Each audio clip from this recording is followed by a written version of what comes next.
اللہ اللہ اللہ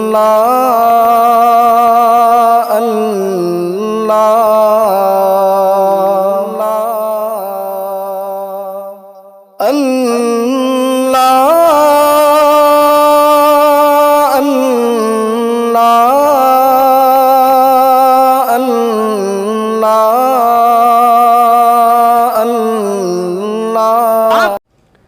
ناظرین گرامی، السلام علیکم ورحمۃ اللہ وبرکاتہ۔ میں ہوں آپ کا میزبان انصار عزیز ندوی، اور آپ اس وقت سیدھی بات چینل کے خصوصی پروگرام ذکر میرے حبیب کا صلی اللہ علیہ وسلم دیکھ رہے ہیں۔ ناظرین گرامی، الحمدللہ آج ہم ذکر میرے حبیب کا پروگرام کی 181ویں قسط پیش کریں گے۔ گزشتہ ہفتے آپ نبی اکرم صلی اللہ علیہ وسلم کی جانب سے بین الاقوامی دعوت کے سلسلے میں کیے جانے والے اقدامات کا ذکر سماعت فرما رہے تھے۔ حکمرانوں کو لکھے جانے والے خطوط کے نتائج کا سلسلہ آج کی قسط میں بھی جاری رہے گا۔ ناظرین، چھٹے مکتوب نبوی کی تفصیل یہ ہے کہ جریح بن متا مقوقس اسکندریہ و مصر کا تاجدار تھا اور مذہباً عیسائی۔ حضرت حاتب بن ابی بلتعہ کو حضور اکرم صلی اللہ علیہ وسلم نے اس کے دربار میں روانہ کیا۔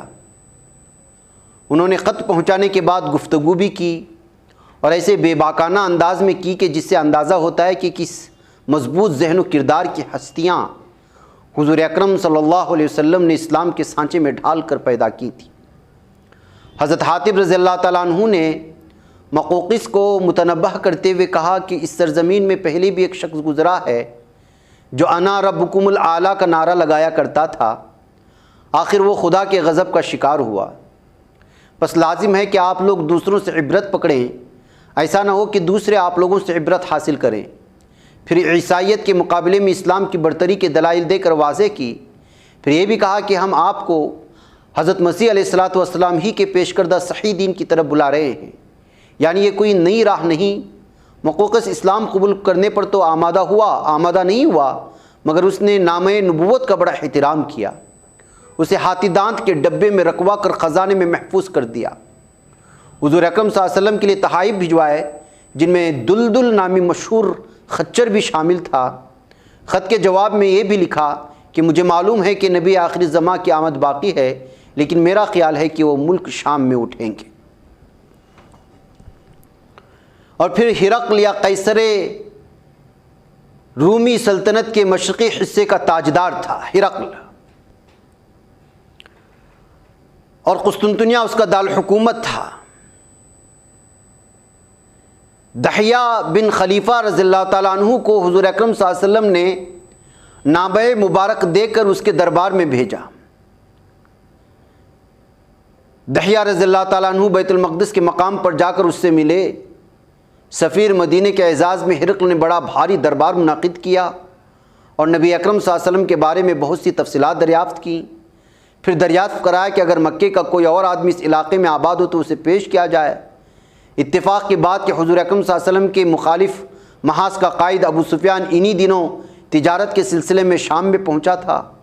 اسے وہاں تجارتی ساتھیوں کے دربار میں لایا گیا۔ ہرقل نے ان لوگوں سے کہا کہ میں ابو سفیان سے کچھ سوالات کروں گا، اگر کوئی بات غلط ہو تو تم لوگ بتا دینا۔ ابو سفیان کا اپنا قول تھا کہ اگر مجھے اندیشہ نہ ہوتا کہ ساتھی میرے جھوٹ کو ظاہر کر دیں گے تو شاید میں اس موقع پر کچھ باتیں گڑھتا، لیکن خدا نے صورت حالات ایسی پیدا کر دی کہ رسول اکرم صلی اللہ علیہ وسلم اور اسلام کی دشمن کی زبان سے بھی سچ نکلا۔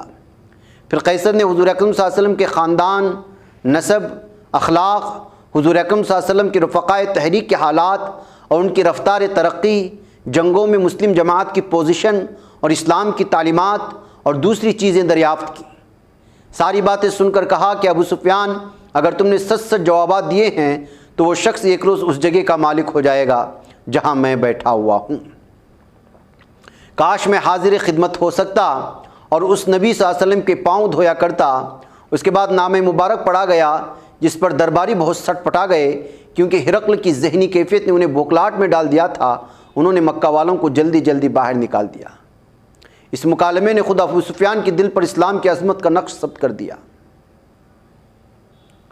اور پھر 8واں مکتوب یا قافلہ خسرو پرویز کسریٰ ایران کی بہت بڑی سلطنت کا حکمران تھا، یہ زرتشت کے مذہب کا پیرو تھا۔ حضور اکرم صلی اللہ علیہ وسلم نے حضرت عبداللہ بن رواحہ رضی اللہ تعالیٰ عنہ کو سفیر بنا کر اس کی طرف نامہ دعوت بھجوایا۔ خسرو کسریٰ کی جس تخت پر بیٹھا تھا مشکل ہی سے نشے پندار اس کی بصیرت کو کام کرنے کا موقع دے سکتا تھا۔ غصے میں بپھر گیا اور نابع نبوت کو یہ کہہ کر چاک کر دیا کہ ہماری رعیت کا ایک فرد یہ جرأت دکھاتا ہے۔ کم نصیب کو پوری طرح معلوم نہ تھا کہ عرب کتنے بڑے انقلاب سے گزر رہا ہے اور کیسی بھاری نظریاتی قوت نشوونما پا رہی ہے۔ اس نے اپنے گورنر یمن بازان کو مامور کیا کہ مکتوب نگار کو فوراً گرفتار کر کے حاضر کرو۔ بازان نے ایک فوجی دستہ اس مہم پر روانہ کیا۔ یہ جب طائف پہنچا تو وہاں کے اکابر بہت خوش ہوئے کہ اب ان کے محبوب جاہلی نظام کے حریف کا نعوذ باللہ خاتمہ ہو جائے گا۔ یہ دستہ مدینہ پہنچا، ان کے سردار نے حضور اکرم صلی اللہ علیہ وسلم تک مدعا پہنچایا۔ حضور اکرم صلی اللہ علیہ وسلم نے فرمایا کہ کل صبح آ کر پھر ملو۔ صبح یہ لوگ حاضر ہوئے تو حضور اکرم صلی اللہ علیہ وسلم نے ان کو خبر دی کہ آج رات خدا نے تمہارے بادشاہ کی مہلت حیات ختم کر دی ہے اور وہ اپنے ہی بیٹے کے ہاتھوں قتل ہو گیا ہے۔ جاؤ اور جا کر تحقیق کر لو۔ اس پیش گوئی کی صحت معلوم ہونے اور محسن انسانی صلی اللہ علیہ وسلم کی تعلیم و کردار کا حال جاننے پر باذن اسلامی نظام قوت میں شریک ہو گیا اور اس کے ساتھ دربار اور علاقے کے بہت سے لوگ بھی ایمان سے مالا مال ہو گئے۔ حضور اکرم صلی اللہ علیہ وسلم نے کسریٰ کے رویے کی روداد سن کر فرمایا مزق ملکہ، یعنی اس نے میرے خط کو چاک چاک کر کے در حقیقت اپنی سلطنت کو پارا پارا کر دیا ہے۔ حضور اکرم صلی اللہ علیہ وسلم کے الفاظ میں قضاء الہی بول رہی تھی۔ 10-15 برس کے اندر 4-5 ہزار برس کی قدیمی سلطنت، مضبوط اور وسیع اور بڑے ٹھاٹ باٹ رکھنے والی سلطنت اسلام کے قدموں میں مفتوح ہو کر پڑی ہوئی تھی، اور فی الواقع طوائف الملوک ہی نے اسے اس انجام تک پہنچایا۔ علاوہ ازیں جن دوسرے چھوٹے چھوٹے والیوں تک دعوت بھیجی گئی ان میں سے ایک تو فروا بن عمرو رومی سلطنت کا گورنر تھا، جس نے اسلام قبول کر کے نہ صرف عہدہ و جاہ پر لات ماری بلکہ جان بھی شہادت حق میں لگا دی۔ دوسرا نجد کا حکمران سمانہ تھا جو 6 ہجری میں اسلام میں داخل ہوا۔ تیسرا جبلہ غسانی 7 ہجری میں اسلام لایا۔ چوتھا دومت الجندل کا حاکم عقیدر بھی مسلمان ہوا۔ 5واں ذوالقلع حمیری جو قبیلہ حمیر کا بادشاہ تھا اور اپنے آپ کو خدا کہلاتا اور لوگوں سے سجدے کرواتا تھا، آخرکار یہ بھی دائرہ اسلام میں داخل ہوا اور دور فاروقی میں بادشاہت چھوڑ کر راہبانہ زندگی بسر کرنے کے لیے مدینہ آیا۔ اس نے اسلام لانے کی خوشی میں 18,000 غلام آزاد کیے تھے۔ ناظرین گرامی، ان واقعات سے ظاہر ہے کہ دعوت حق کے اس قلمی محاذ سے بھی بڑے اہم نتائج پیدا ہوئے اور یہ تدبیر فروغ اسلام میں بہت ممد ہوئی۔ یہ نتائج کیا تھے ہم انشاءاللہ اگلی قسط میں آپ کے سامنے پیش کریں گے۔ مجھے یہاں پر اجازت دیں۔ والسلام علیکم ورحمۃ اللہ وبرکاتہ۔